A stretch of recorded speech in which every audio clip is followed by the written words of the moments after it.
Olá pessoal, tudo bem? Eu sou o professor Eduardo. Hoje a gente vai fazer mais uma aula de física, né? Hoje é sobre refração luminosa. A gente vai falar sobre o dióptro plano, o fenômeno da refração, lei de Snell, tá certo? Ângulo limite. Então vamos lá, vou resolver alguns exercícios, cada um relacionado a uma determinada parte da matéria, tá bom? Vamos lá então. Então vamos lá começar nossos exercícios, né? Nosso exercício começa com o exercício número 1 da UFG e diz assim: deseja-se realizar uma experiência de reflexão total na interface entre dois líquidos imissíveis, usando um feixe de luz monocromática que incide de cima para baixo, como ilustrado na figura. Com base nesses dados, pode-se concluir que os líquidos A e B são, respectivamente, os líquidos 1 e 2, os líquidos 1 e 3, os líquidos 2 e 3, os líquidos 2 e 4, os líquidos 3 e 4, né, comparado com aquela tabela aí à sua direita, tá certo? Que ele te dá o líquido, o índice de refração de cada um e a densidade de cada um. Então, é uma comparação. Você vai comparar, ver qual dos líquidos aí se encaixa, né, na sua resposta. Bom, como é que a gente pode fazer esse exercício? Repara o seguinte, pela figura lá em cima, né, a luz que está vindo do laser, ela vem, por exemplo, pelo ar, penetra no líquido A, sofre uma refração, e do líquido A para o líquido B, ela não penetra no líquido B, ela sofre uma reflexão, né? Uma reflexão total que a gente chama. Então, se ele está sofrendo uma chamada reflexão total, isso só acontece porque o índice de refração do líquido A é maior do que o índice de refração do líquido B. Reflexões totais só acontecem quando o primeiro meio na qual a luz está viajando tem índice de refração maior do que o segundo meio para o qual ela iria, tá certo? Então, baseado nisso, que NA seja maior do que o NB, né? Quais dessas respostas aí encaixariam no nosso exercício, né? Então, por exemplo, 1 e 2. Os líquidos 1 e 2 se encaixariam nisso, né? Então, se você olhar, o índice de refração do líquido 1 é 1,33 e do líquido 2 é 1,50. Então, o primeiro é menor do que o do segundo. Então, isso não estaria certo. Esse tem que ser maior, né? Então, 1 e o 3, será que encaixa? 1 e 3 é 1,33 e 1,40. De novo, o líquido 1 é menor do que o do líquido 3, então também não poderia ser a letra B, né? O líquido 2 e 3, será que se encaixa? O 2 é 1,50 e o 3 é 1,40. Opa, então o 2 é maior do que o líquido 3, então se encaixa. Mas será que não tem outra resposta? Vamos ver. O líquido 2 com o líquido 4. Quando você olha o líquido 2 e o líquido 4, você vai ver que é 1,50 e 1,45. Também se encaixa, né? O primeiro é sempre maior do que o segundo. E do líquido 3 para o líquido 4, você vai ver que é de 1,40 para 1,45. Então, aí já não encaixa, porque o primeiro seria menor do que o segundo, né? Então, a gente tem duas opções. Ou é o líquido de 2 e 3, né? Ou são os líquidos 2 e 3, ou são os líquidos 2 e 4. Como é que a gente vai ter a certeza de qual seria a sua resposta? Então, a gente vai pensar em outra coisa agora. Repare que a tabela te dá a densidade dos líquidos também. E quando você pensa agora na densidade, né? Pensando só na densidade, e que os líquidos são imissíveis, como ele citou lá no exercício, né? Então, eles não se misturam. Quando dois líquidos imissíveis são misturados, né, são colocados juntos no mesmo recipiente, sempre o líquido de menor densidade fica em cima, que seria o líquido A, e o de maior densidade vai ficar embaixo, que é o líquido B, tá certo? Então, o líquido A tem menor densidade do que o líquido B. Vamos ver então qual dessas opções aqui se encaixaria nesse quesito, né? Que a densidade de A seja menor do que a de B. Então, por exemplo, se você pegar ali do líquido 2, 0,87 a densidade, né? E do líquido 4, como está marcado ali na letra D, que poderia ser os líquidos 2 e 4. Então, o 2 é 0,87, o 4 é 0,80. Então, o 2 seria maior do que o segundo. E a gente quer que a densidade de A seja menor do que a do líquido B, né? Que ele está em cima. Então, vamos ver o segundo caso. Se você pegar os líquidos 2 e 3 somente ali, ó, o líquido 2 teria 0,87 de densidade e o líquido 3, 1,25. Então, o líquido A seria menor do que a do líquido B, né? Então, a resposta do nosso exercício aí seria a letra C. Os líquidos 2 e 3 encaixam nesse nosso exercício, tudo bem? Vamos para o exercício 2, MA 15. Certa piscina contém água de índice de refração absoluto igual a 4/3 e sua base se encontra a 3 metros abaixo da superfície livre do líquido, né? Quando uma pessoa na beira da piscina olha perpendicularmente para o seu fundo base, terá a impressão de vê-lo 2,25 metros mais próximo em relação à profundidade real, 1,33 metros mais próximo em relação à profundidade real, 0,75 metros mais próximo em relação à profundidade real, 1,33 metros mais distante em relação à profundidade real, ou 0,75 mais distante em relação à profundidade real. Então, a pessoa de fora da piscina, quando olha para a parte interna da piscina, vê o fundo da piscina mais próximo da superfície ou mais afastado? Ou isso não acontece, né? Como é que a gente pode fazer isso? Então, a gente pode pensar da seguinte maneira. Eu separei a piscina aqui, né? E a gente vai ter aí o que a gente chama de dióptero plano, que é quando dois meios, né, de diferentes índices de refração são divididos por uma superfície plana. No caso, é a superfície da água, tá certo? A luz que vem do ar vai penetrar na água, ou a luz que vem do interior da água vai sair para o ar. Então, isso aí, como o meio é plano, né, como essa superfície seria plana, a gente pode usar a formulazinha do dióptero plano, que é a divisão de dois planos aí, né, de dois meios aí por uma superfície plana. Nesse caso, a formulazinha pode ser resumida da seguinte maneira: N- sobre N+ é igual a D- sobre D+. Deixa eu explicar isso. Os N's aí são os índices de refração. Então, o N- seria o índice de refração do menor meio, né? O menor valor dos índices de refração. Nesse caso aí, a gente tem ar e água. O que tiver o menor índice de refração, a gente coloca como N-. O que tiver o maior índice, a gente coloca como N+, tá bom? Independente de onde a luz esteja vindo, se é do ar para a água ou da água para o ar, tá bom? D- é a distância da sua imagem, né? No caso, se for do ar para a água aí, ou né? A posição que a gente está vendo a nossa imagem. E o D+ seria a posição do objeto real, né? Isso desde que você entenda que quando você está entre ar e água aí, como, né, o índice de refração da água é maior do que o do ar, a luz que vem do ar, ela sofre um desvio aproximando da normal, o que faz com que, né, a imagem do fundo da água aí pareça sempre mais próximo da superfície, tá? Por isso que o nosso D+ vai ser o ponto do fundo do nosso aquário, aí, da nossa piscina, tá certo? E o D- seria a imagem, a posição da imagem, a distância que você estaria vendo a imagem em relação à superfície, tá? Então vamos colocar esses valores aí, ó. O N- seria o N do ar, 1. O N+ seria o N da água, que ele falou que é absoluto, igual a 4/3. O D+ seria a posição real do fundo, né? Está a 3 metros da superfície da água, tá? E o D- seria a posição que vai estar a imagem desse fundo para quem está olhando de fora, tudo bem? Então, quando a gente substitui esses valores aí na nossa forma, fica 1, 4/3 e o 3 do lado de lá, né? Passando o 3 para o outro lado, ficaria 3 sobre 4/3, tá certo? Ou a gente já pode inverter primeiro, né? Como eu fiz aí para vocês. 1 sobre 4/3 é 3/4. E agora vamos explicar. 3 vezes 3, 9, dividido por 4, que daria 2,25 metros, né? Então, D-, a posição da imagem, está a 2,25 metros da superfície. Beleza. Então, como a gente vai marcar isso aqui agora? Repare que a letra A traz que seria 2,25 mais próximo em relação à profundidade real. Pode dar a impressão que é a letra A, mas não é a letra A a nossa resposta, tá? Porque esse 2,25 que você achou é a posição, tá, em relação à superfície que você vai ver o fundo. Então, ele não está 2,25 metros mais próximo, olha só. Esse aí é o fundo, né? Essa bolinha laranjinha, ela está a 3 metros da superfície. Essa é a posição real. O que a gente fez a conta e achou é que a imagem desse fundo estaria a 2,25 metros da superfície.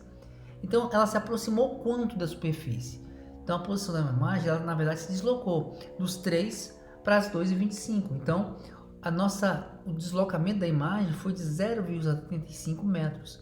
Então, a gente vai ver o fundo, né, 0,75 metros mais próximo em relação à profundidade real. Portanto, a resposta do nosso exercício é a letra C, tá bom?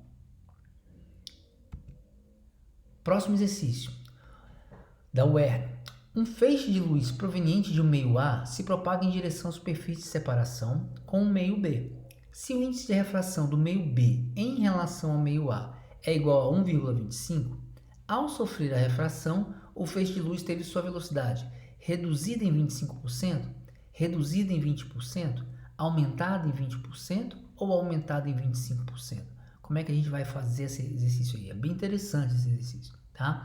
Então vamos representar aqui, ó. Você tem o meio A, e o meio B e uma superfície de separação entre os dois meios, tá bom? O raio de luz chega do meio A, né, proveniente do meio A, e vai em direção ao meio B, né? Então ele vai sofrer aí uma refração quando ele passar de A para B. O que ele falou para a gente? Que o índice de refração do meio B em relação ao meio A é igual a 1,25. Como é que a gente pode escrever isso, né? É assim, ó, NB sobre NA, porque ele falou que era o índice de refração do meio B em relação ao meio A. Então fica NB sobre NA igual a 1,25. Tomar cuidado, se ele inverter aí e falar que era o índice de refração do meio A em relação ao meio B, é sempre o primeiro em relação ao segundo. Então, o que fica em cima é sempre o primeiro, tá bom? Então, NB sobre NA, 1,25. O que quer dizer isso, né? Ele está querendo achar uma relação entre as velocidades. Então, o que a gente vai tentar fazer aparecer? Fazer aparecer velocidades ali dentro. Mas vocês lembram que o índice de refração é dado por C sobre V, né? Cada Nzinho desse é igual a C sobre V. Então, eu vou fazer isso, eu vou trocar, né, os N's por C sobre V. Lembrando que nesse caso aí, como o NB sobre NA é maior do que 1, o índice de refração de B é maior do que o de A. Então, nesse caso, o raio aproxima da normal ali, ó, tá bom? Se ele aproximou da normal, né? O que será que acontece com as velocidades? A velocidade aumenta ou a velocidade diminui? Ele está indo do meio menos refringente para o meio mais refringente, né? No caso da luz, isso faz com que a sua velocidade reduza ou aumente, né? Então vamos ver, vamos confirmar aqui, não vou dar o spoiler não. Vamos lá, como é que a gente faria isso? No lugar do NB eu coloco C sobre VB, no lugar do NA eu coloco C sobre VA. Então, os Cs vão poder ser cortados, né? Divisão de frações. Conserva a primeira e multiplica pelo inverso da segunda. Ficaria VA sobre VB. Repare que agora eu tenho uma equação, né? Uma relação entre as velocidades, que é o que me interessa. E daqui eu tiro que VA é 1,25 VB, né? O que pode dar a impressão que o A é 25% maior do que o VB. Portanto, você diria que o B reduziu a velocidade em 25%. Seria a letra D. Mas cuidado, vamos arrumar isso direitinho. Ele quer saber o que acontece com o feixe de luz ao passar para o meio B. Então vamos separar a velocidade do meio B aí. Ficaria da seguinte maneira. Como você achou que o VA era 1,25 VB, isola o VB. Ficaria que o VB é VA sobre 1,25. Esse 1,25 eu posso escrever como sendo 125 sobre 100. Né? 125 sobre 100, 1,25. Até aí nada demais. Mas aí na hora de fazer a conta, né, o 100 passa lá para cima, ficaria 100 sobre 125 VA. Só que 100 dividido por 125 é 0,8 VA. Então, repara agora, a velocidade do meio, né, da luz no meio B é 0,8 da velocidade no meio A. Ou seja, a velocidade B é 80% da velocidade no meio A. Portanto, a velocidade de B, ela reduziu quanto? Ela reduziu 20%.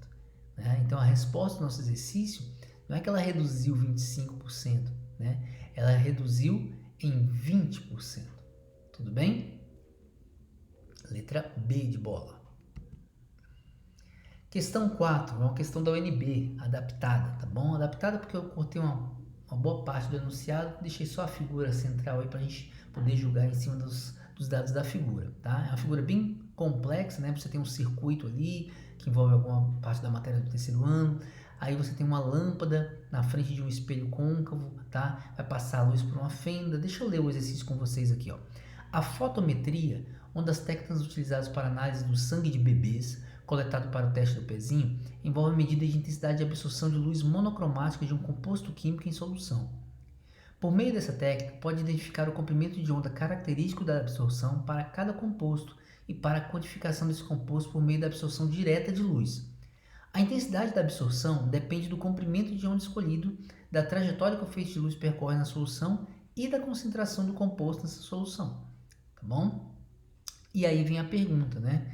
Aqui, ó, como eu estava falando, né? Você tem aí um espelho, que é um espelho côncavo, uma lâmpada à frente desse espelho côncavo, tá certo? Um prisma que vai quebrar a luz ali, né? No caso de luz branca, ele vai decompor essa luz, tá certo? Um tubo de ensaio contendo a solução aí que você vai tirar do pezinho, né? E vai fazer luz passar por dentro desse tubo de ensaio aí. E a partir daí fazer as suas medidas, tá bom? Então, quais são as perguntas dele? Tendo o texto acima como referência, julgue os itens que se seguem. A luz emitida pelo filamento da lâmpada de luz branca do espectrofotômetro é uma radiação eletromagnética composta de vários comprimentos de onda.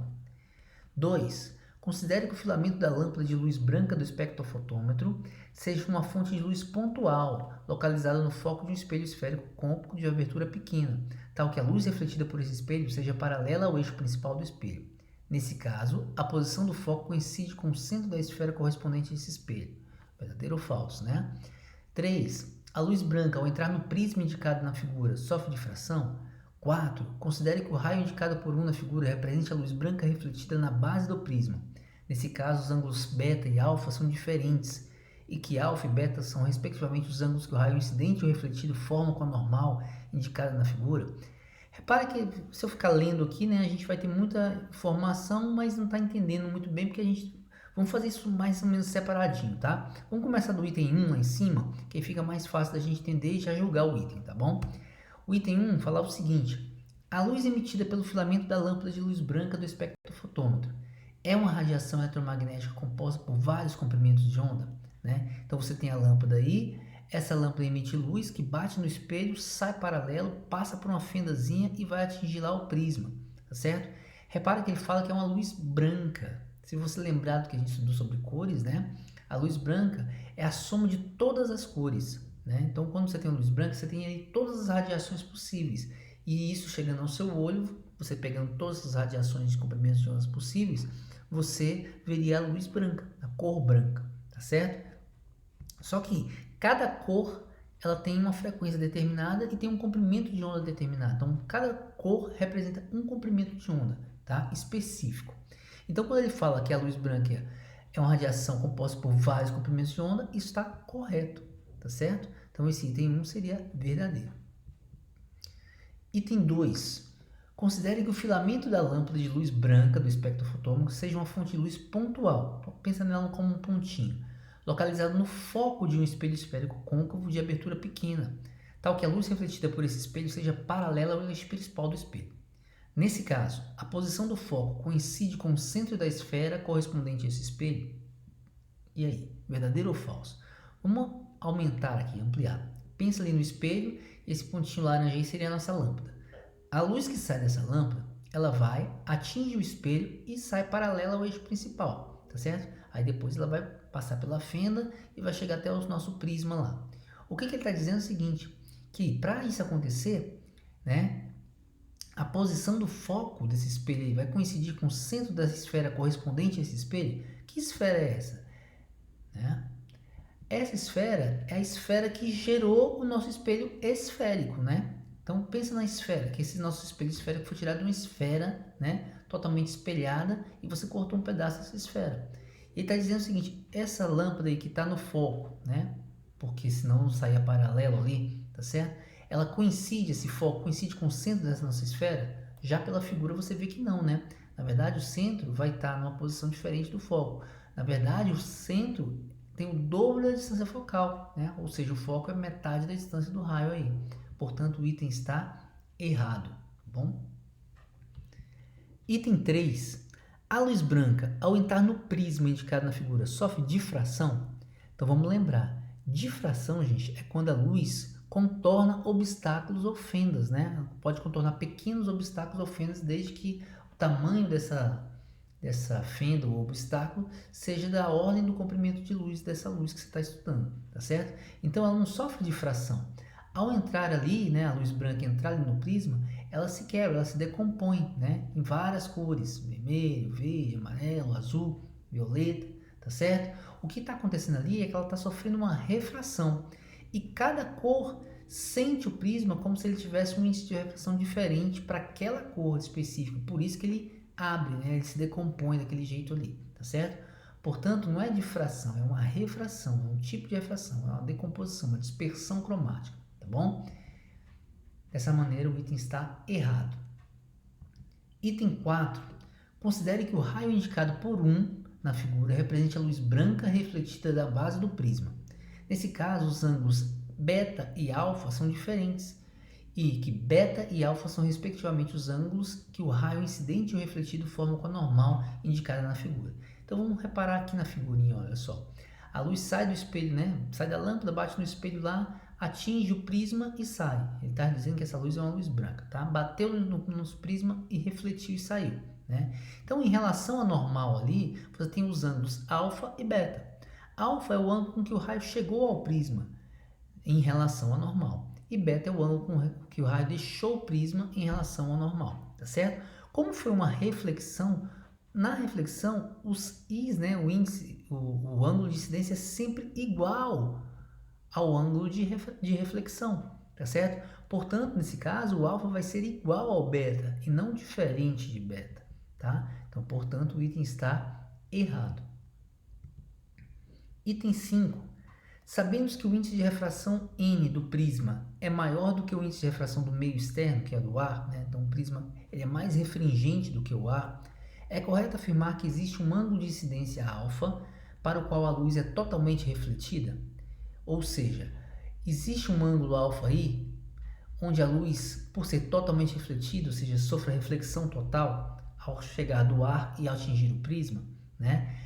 Pensando em reflexão total, né, gente, você tem que lembrar que para ter reflexão total, o ângulo de incidência tem que ser maior do que o ângulo limite. Aí você poderia pensar, opa, então existe um alfa para isso. Só que isso só acontece quando o meio incidente, né, o meio pelo qual o raio chega, tem um índice de refração maior do que o pelo qual ele vai passar, né? Então, por exemplo, como você está indo do ar para o prisma, o N do ar ele é menor do que o N do prisma, né? Então, o N1 teria que ser maior do que o N2, e nesse caso não é. Você tem o ar, que seria o nosso N1, e o prisma, que seria o nosso N2. E o N do prisma é maior do que o do ar. Então, nesse caso, não vai haver reflexão total nunca, para nenhum ângulo, tá? Sempre vai ter uma parte do feixe que vai sofrer a nossa refração, né? Então, como o índice de refração do prisma é maior, sempre vai haver a refração, ou seja, a luz sempre vai passar. Uma parte reflete e uma parte sempre vai passar para dentro do prisma. Então, o item está errado. Não existe esse ângulo para o qual a luz seria totalmente refletida nesse caso. Item 6. As cores verde, violeta e vermelha poderiam estar representadas na figura pelos feixes indicados por 2, 3 e 4, respectivamente? Né? Então, depois que a luz branca chegou no prisma, ela se quebrou ali, ela se decompôs. As cores 2, os feixes ali, 2, 3 e 4, poderiam ter as cores exatamente nessa ordem, verde, violeta e vermelha? Poderia estar representado assim? Então a gente tem que lembrar o seguinte, vamos lá. Quando você tem luz branca chegando ali no prisma, né, ela vai sofrer uma refração. Então ali já começa a quebra dela, né, porque cada cor da luz branca ali vai sentir esse prisma de maneira diferente. Por que isso acontece? Porque cada cor tem uma velocidade diferente, tá? E como N é igual a C sobre V, se cada uma tiver um V diferente, cada uma vai ter um N diferente. É como se a luz azul sentisse o prisma com um índice de refração diferente que a luz vermelha, lá dentro da branca, sentiria, tá bom? Por isso que ela se quebra, né? Como cada uma sente o prisma com um N diferente, N's maiores, maiores desvios, N's menores, menores desvios. E aí você começa a ter desvios das cores de maneira diferente. Então, esse feixe de luz branca acaba se decompondo em luz vermelha, laranja, amarela, verde, azul, anil e violeta. Seriam as 7 cores ali do arco-íris, por exemplo. E sempre nessa ordem. Por que sempre nessa ordem? Porque a luz vermelha é aquela luz que tem a maior velocidade, tá? Quando você vai no vácuo, todas as cores têm a mesma velocidade, tá? Do vermelho ao violeta, todas elas têm a mesma velocidade. Por isso que elas viajam juntas, né? E se compõem na luz branca. Ao passar por um meio qualquer, seja na água, no ar, no vidro, tá certo? Esse meio qualquer faz com que cada cor atravesse esse meio de uma maneira. E aí, a cor que tem mais velocidade no meio, né, no meio transparente, é o vermelho. E a que tem menos velocidade seria o violeta. A vermelha, por ter mais velocidade, o índice de refração dela seria menor. É como se ela sentisse o prisma aí com um N menor, um N pequenininho. Então, por isso o desvio dela é pequeno. Já a violeta já sente com um índice de refração maior, por isso que sofre o maior dos desvios, tá certo? Então, cada cor teria um comprimento de onda diferente, né? Uma velocidade diferente, e isso faz com que cada uma desvie de uma maneira diferente, mas sempre nessa ordem, do vermelho ao violeta, tá? Então, Então repara agora na nossa pergunta, ele está perguntando se esses feixes poderiam ser indicados por 2, 3 e 4, poderiam representar as cores verde, violeta e vermelha, né? Então, 2 teria que ser lá as cores mais acima, né? Pode até começar com verde, não tem problema. Mas aí o 3 e o 4 teria que ser ali do azul para baixo, azul, violeta e anil. E ele falou que o vermelho seria o último, né? Como a gente sabe, o vermelho só pode ser lá de cima, portanto esse item estaria errado, né? Do vermelho ao violeta, então a gente estaria com o item errado. Não poderia ser nessa ordem que ele citou. Sétima, se o feixe de luz indicado por 3 atingir a amostra com um ângulo de 90 graus em relação à parede do tubo de ensaio, ele não sofrerá desvio de direção. Então vamos ver isso aqui no cantinho. Imagina aqui o tubo de ensaio, tá bom?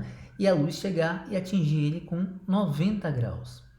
Se essa luz está chegando aí com 90 graus, significa que ela está chegando, gente, em cima da normal, né? Que separa os dois meios, o ar e o líquido lá dentro do nosso tubo de ensaio, tá bom?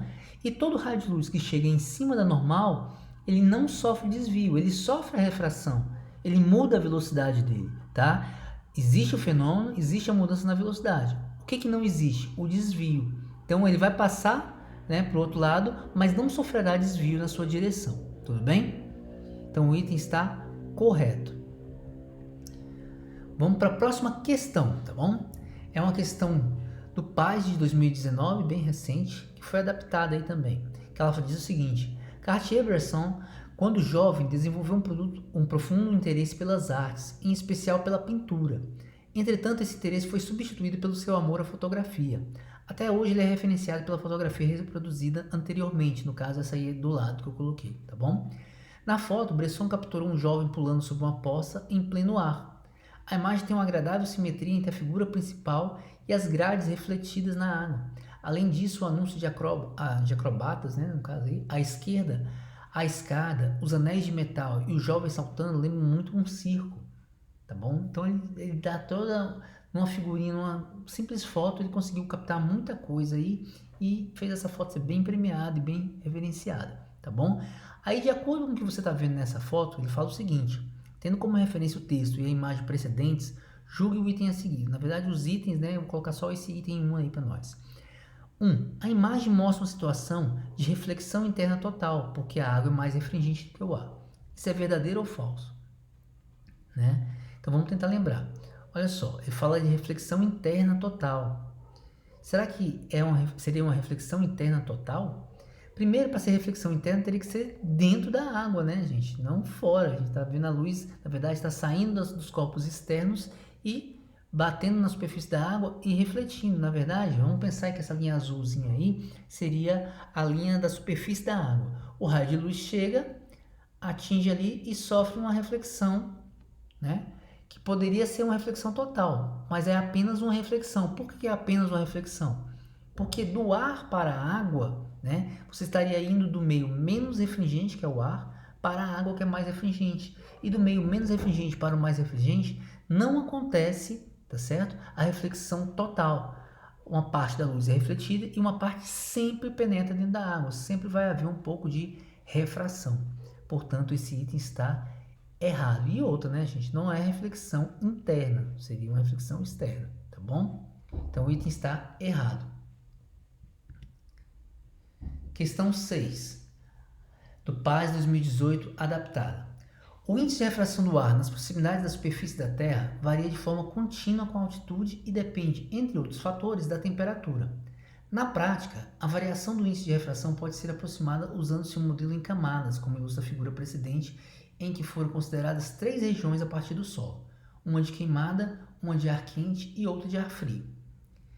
Como você está vendo aí na figurinha, né, gente? A luz chega, né, pelo ar frio, depois vai encontrar o ar quente, a queimada e tal.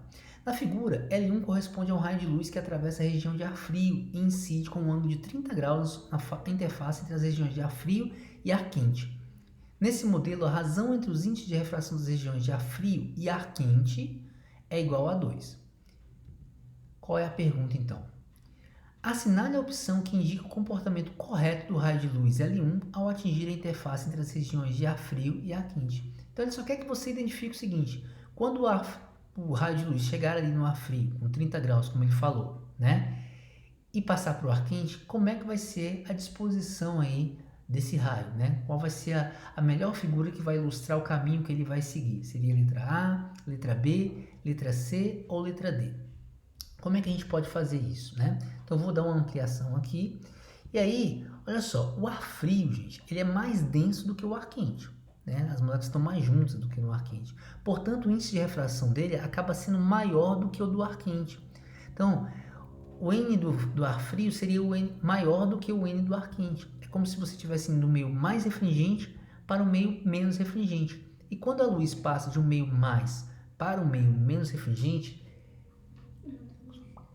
ele atinge, né, do mais para o menos refringente, ele aproxima ou afasta da normal. Do mais para o menos, ele sempre afasta da normal. Então, eu vou representar aqui a normal, né, e ele vai afastar dessa normal.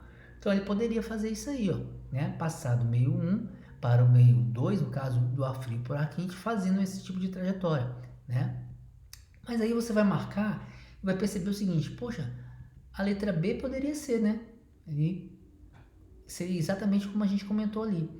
Só que a letra C também poderia ser. E será que poderia ser a letra D também? Né? Será que a gente poderia ter uma reflexão total? Do que vai depender? Como é que a gente vai fazer isso? Eu preciso saber se esse raio está chegando com um ângulo, né? Já que ele está indo do mais para o menos, ele pode sim sofrer reflexão total.